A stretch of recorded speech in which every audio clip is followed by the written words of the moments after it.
और चलिए सीधा आपको लिए चलते हैं। सीएम योगी बिहार के औरंगाबाद में बीजेपी प्रत्याशी के समर्थन में जनसभा कर रहे हैं। विश्व प्रसिद्ध सूर्य मंदिर ओमकेश्वरी माता और देवकुंड के ई पवित्र भूमि के हम नमन करी थी।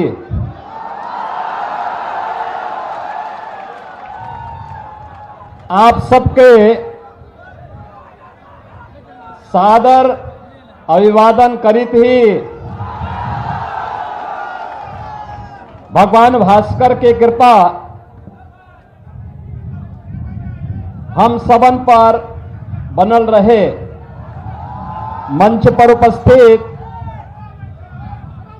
औरंगाबाद के लोकप्रिय सांसद माननीय श्री सुशील कुमार सिंह जी,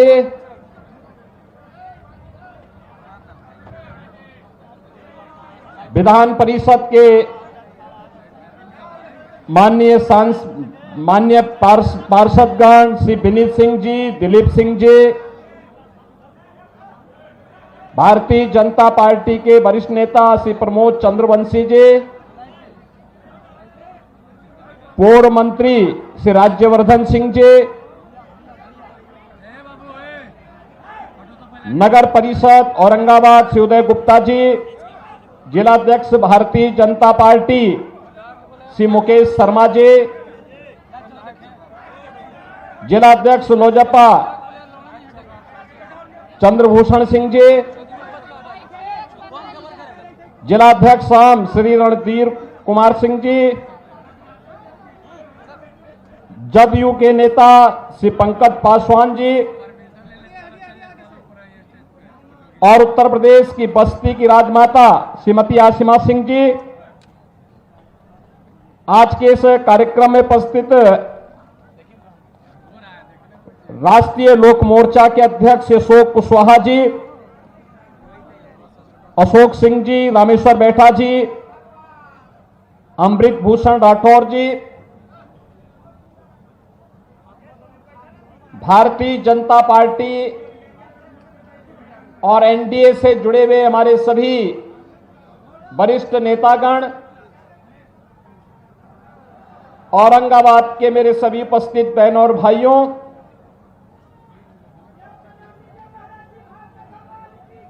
बिहार के चित्तौड़गढ़ के रूप में जाने जाने वाला हमारा औरंगाबाद की शौर्य भूमि को नमन करता हूं, जिस भूमि ने बिहार की विभूति श्री अनुग्रह नारायण सिन्हा जैसे महापुरुषों को जन्म दिया हो, इस पावन धरा को नमन करते हुए मैं आप सबका हृदय से अभिनंदन करता हूं। बहनों और भाइयों,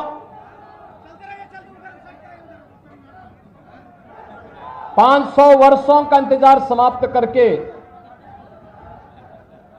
आज अयोध्या धाम में आप सबने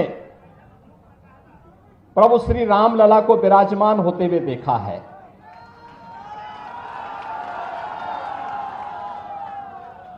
और स्वाभाविक रूप से प्रभु राम को विराजमान तो अयोध्या धाम में किया गया, लेकिन उत्साह और उमंग बिहार के अंदर था।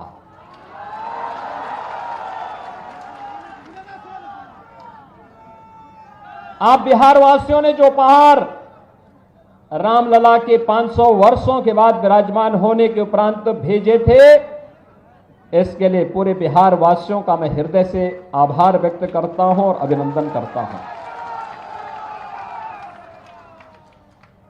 बहनों और भाइयों, आस्था का कैसे सम्मान होना चाहिए, यह अगर देखना है तो औरंगाबाद के लिए तो काशी भी नजदीक है। काशी विश्वनाथ धाम आप जाकर के देख लीजिए, अयोध्या धाम भी जाइए और साथ साथ मां विंध्यवासिनी के दरबार में भी आप जाएंगे तो आप देख रहे होंगे वहां पर भी क्या कार्य हो रहा है। बहनों और भाइयों, ये नए भारत का नया उत्तर प्रदेश है, नया बिहार है। और इस नए उत्तर प्रदेश या बिहार के लिए मोदी की गारंटी इन सब के उत्थान की गारंटी है। कल ही भारतीय जनता पार्टी ने अपना संकल्प पत्र जारी किया है और संकल्प पत्र में जो बातें कही हैं, विकसित भारत। विकसित भारत का मतलब विकसित बिहार भी। और बहनों और भाइयों, आपने देखा होगा मोदी जी के नेतृत्व में 10 वर्ष में बदलते हुए भारत को आपने देखा है। एक नए भारत का दर्शन हो रहा है। दुनिया में भारत का सम्मान बढ़ा है। भारत की सीमाएं सुरक्षित हुई हैं। आतंकवाद और नक्सलवाद की समस्या का समाधान हुआ है। जम्मू कश्मीर के अंदर जहां धारा 370 लगा करके कांग्रेस ने भारत के शेष भारत के नागरिकों का कश्मीर जाने को प्रतिबंधित कर दिया था, जिसके लिए डॉक्टर श्यामा प्रसाद मुखर्जी को अपना बलिदान देना पड़ा था। और उस समय उन्होंने 1952 में नारा दिया था, एक देश में 2 प्रधान 2 विधान 2 निशान नहीं चलेंगे, नहीं चलेंगे। और भारतीय जनसंघ हो या भारतीय जनता पार्टी, वो हमेशा एक नारा लगाती थी, जहां हुए बलिदान मुखर्जी वह कश्मीर हमारा है। लेकिन बहनों और भाइयों, उस सपने को भी साकार किया है प्रधानमंत्री मोदी जी ने। आज कश्मीर में आतंकवाद की जड़ धारा 370 समाप्त करके कश्मीर को भारत की मुख्य धारा के साथ जोड़ा गया। देश के अंदर नक्सलवाद की समस्या का काफी हद तक समाधान हो चुका है। जो कुछ बचे खुचे होंगे ना, अगले 5 वर्ष के अंदर उनका भी स्वाहा होगा। बहनों और भाइयों, देश के अंदर इंफ्रास्ट्रक्चर कैसे होना चाहिए, 4 लेन और 6 लेन के highway, railway, IIT, IIM, AIIMS, 1 district 1 medical college, world class universities और हर घर नल की योजना। कोई सोचता था हर घर में पानी पहुंच पाएगा, लेकिन बहनों और भाइयों, वह साकार हो रहा है। और गरीब कल्याणकारी योजनाओं की तो कोई सानी ही नहीं। बहनों और भाइयों, किस हद तक 80 करोड़ लोग 2020 से यानी गत 4 वर्ष से फ्री में राशन की सुविधा का लाभ प्राप्त कर रहे हैं। 60 करोड़ लोगों को 5 लाख रुपए की आयुष्मान भारत की सुविधा मिल रही है। 50 करोड़ लोगों के जनधन के अकाउंट खोल दिए, जिससे दिल्ली से कोई पैसा अगर सरकार भेजती है, पैसा सीधे आपके अकाउंट में जाए, बीच में कोई दलाल उस पर डकैती न डालने पाए। 12 करोड़ अन्नदाता किसानों को प्रधानमंत्री किसान सम्मान निधि का लाभ। 12 करोड़ घरों में शौचालय। 10 करोड़ गरीबों को उज्ज्वला योजना का फ्री में सिलेंडर और 4 करोड़ लोगों को सिर ढकने के लिए एक पक्का मकान प्रधानमंत्री आवास योजना में। बहनों और भाइयों, हम लालू जी से कहेंगे कि आप संख्या बढ़ाइए, यहां मकान तो फ्री में मोदी जी दे ही रहे हैं।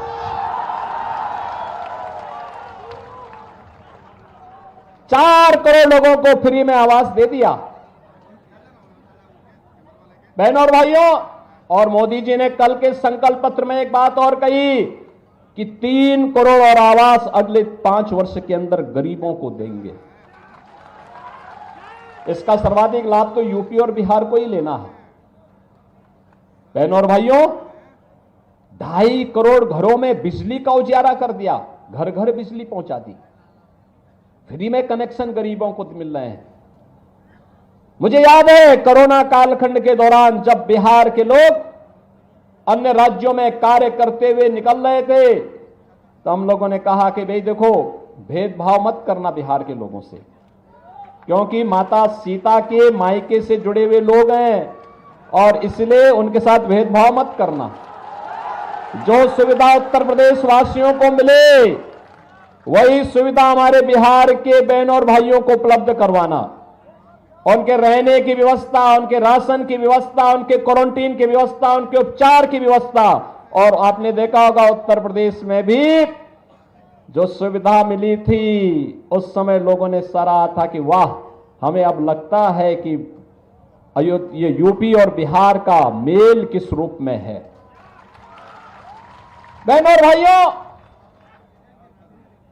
भारतीय जनता पार्टी जो कहती है वो करके दिखाती है और यही मोदी की गारंटी है। देश को सुरक्षा देना हो या सुशासन का मॉडल देना हो, नौजवानों की आजीविका का मुद्दा हो या गरीब के उत्थान का, किसान की खुशहाली का मामला हो या फिर नौजवान की आजीविका का और आस्था का सम्मान कैसे होना चाहिए, ये भारतीय जनता पार्टी से बढ़कर के और कोई नहीं कर सकता। आप मुझे बताइए, क्या कांग्रेस के लोग अयोध्या में राम मंदिर का निर्माण करते? क्या ये लोग कर पाते? क्या गरीबों को ये लोग राशन दे पाते? क्या सारा तो यही खा जाते थे। आरजेडी के समय में बिहार के सामने पहचान का संकट खड़ा हो गया था ना, और वही गुंडा राज फिर से इन्होंने लागू करने का प्रयास किया। देखो, गुंडों का सबसे अच्छा इलाज यूपी में हो रहा है, देख रहे हैं ना कैसा उपचार हो रहा है। वहां अगर बेटी और व्यापारी के साथ कोई छेड़छाड़ करता है, कोई परेशान करता है, उल्टा लटका दिया जाता है उसको और नीचे से मिर्च का झोंका अलग से, और उसमें भी वे लोग गले में तख्ती लटका के चलते हैं कि साहब एक बार जान बकस दो, बस आगे से कोई गलती नहीं होगी। और माफियाओं की स्थिति क्या है? हमने एक तरफ श्रद्धालुओं के लिए अयोध्या में भगवान राम का भव्य मंदिर बनवाया और बहनों और भाइयों, दूसरी तरफ बड़े बड़े माफिया और अपराधियों को राम नाम सत्य की यात्रा में भेजने का काम किया। यह कार्य केवल भाजपा कर सकती है बहनों और भाइयों, इसीलिए आज हम सब आए हैं आपके पास। बहनों और भाइयों, बोलचाल की भाषा में हम राम राम कहते हैं, मिलते हैं जय श्री राम बोलते हैं, लेकिन जो कानून नहीं मानता है, देश के खिलाफ साजिश रचता है, उसके लिए भी हम कहते हैं चलो तुम्हारा राम नाम सत्य भी होगा। और आज आप देख रहे होंगे, इसलिए उत्तर प्रदेश 25 करोड़ की आबादी का राज्य, 7 वर्ष में कोई दंगा नहीं हुआ, कोई कर्फ्यू नहीं लगा, कोई कर्फ्यू नहीं, कोई दंगा नहीं, कहीं कोई समस्या नहीं। और बहनों और भाइयों, आज वही आश्वासन देने के लिए आए हैं, यह काम केवल बीजेपी और एनडीए ही करेगा और इसी के लिए मोदी जी तीसरा कार्यकाल मांगने के लिए आपके पास इस लोकसभा चुनाव में आए हैं, क्योंकि मोदी जी के तीसरे कार्यकाल का मतलब विकसित भारत की संकल्पना को आगे बढ़ाना।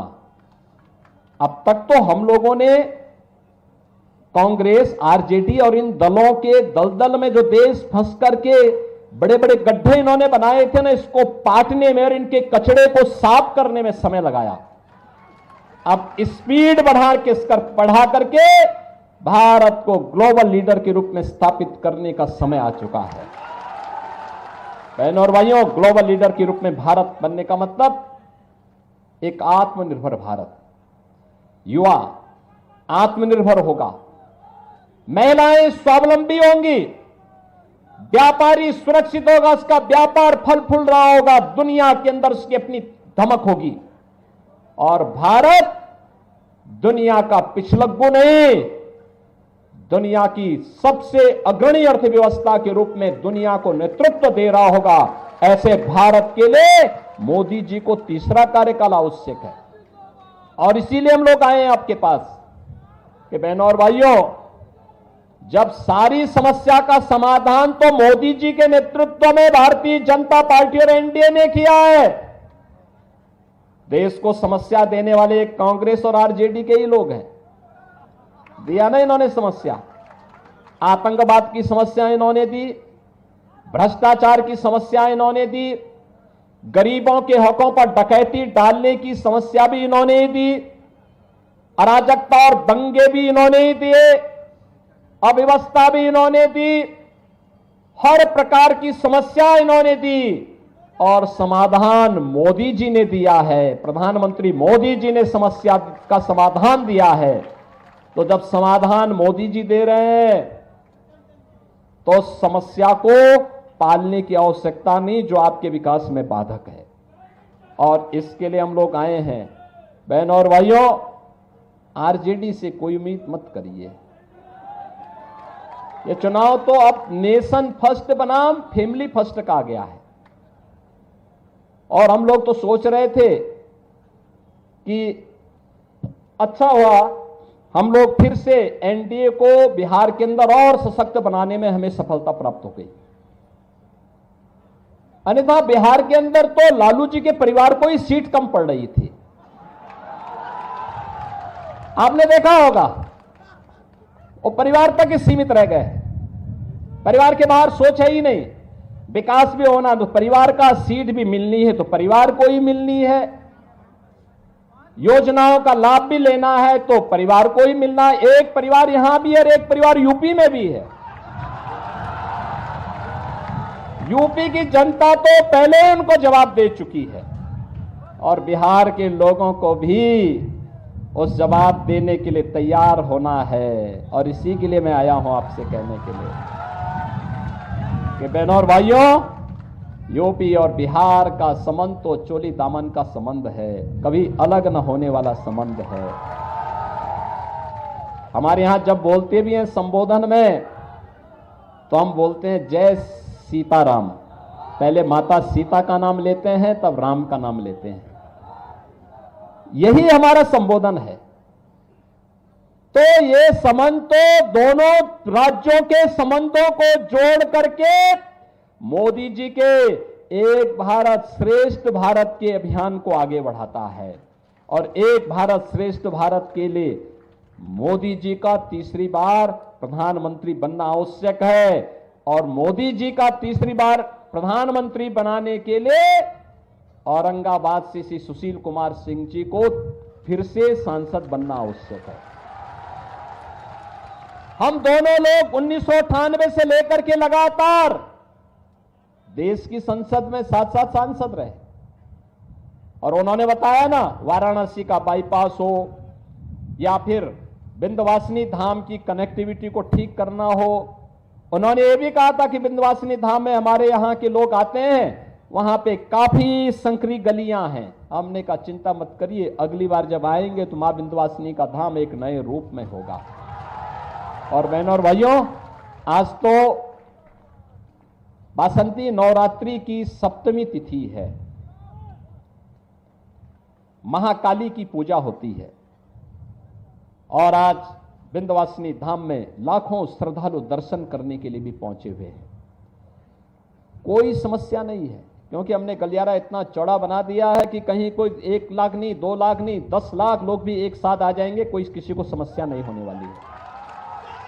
पहले काशी में 10 लोग एक साथ दर्शन नहीं कर सकते थे, आज काशी में 5 लाख 6 लाख श्रद्धालु अगर एक साथ भी भगवान विश्वनाथ का दर्शन करने के लिए आता है, कोई समस्या नहीं, सभी लोग दर्शन करके जाते हैं। ये सब हो पाया है, मोदी जी का नेतृत्व है, तब संभव हो पाया है। बहनों और भाइयों, भारत की शासकता को कहां सम्मान मिलने वाला था। ये कांग्रेस के लोग क्या कहते थे? कहते थे, ये कांग्रेस आरजेडी के लोग क्या कहते थे? कहते थे राम तो हुए ही नहीं। ये राम के अस्तित्व पर संकट खड़ा कर, यानी ये लोग प्रश्न खड़ा करते थे, और जब अयोध्या में रामलला विराजमान हो गए, अब ये लोग कहते हैं राम तो सबके हैं, कहते हैं ना। इसलिए बहनों और भाइयों, इन पे विश्वास मत करना, कभी विश्वास मत करना। ये धोखा देंगे, धोखा देकर के फिर से बिहार वासियों के सामने पहचान का संकट खड़ा करेंगे। पहचान का संकट खड़ा करने वालों को लोग एक एक वोट के लिए तरसवा दीजिए। सहमत है ना? सभी सहमत हैं? करेंगे इस कार्य को। पहले ही चरण में वोटिंग है, पहले ही चरण में वोट पोल करना है आप लोगों को। और याद रखना, सुशील सिंह जी को जब आप यहां वोट देंगे, उसकी गूंज यूपी के अंदर सुनाई देगी। और यूपी में तो हम तय कर चुके हैं, 80 लोकसभा सीट हैं यूपी में। और हमने तय कर दिया है, यूपी के लोगों ने तय कर दिया कि 80 की 80 सीट एक मनकों की माला बनाकर के मोदी जी के गले का हार बनाएंगे। बिहार में भी आप लोग सब सहमत हैं? एनडीए के सभी प्रत्याशियों को विजयी बनाने के लिए सहमत हैं? यहां से सुशील सिंह जी भारी बहुमत से कमल चुनाव चिन्ह पर विजयी बनकर के जाएंगे, जातिवादी ताकतों को नकारेंगे। सभी लोग सहमत हैं?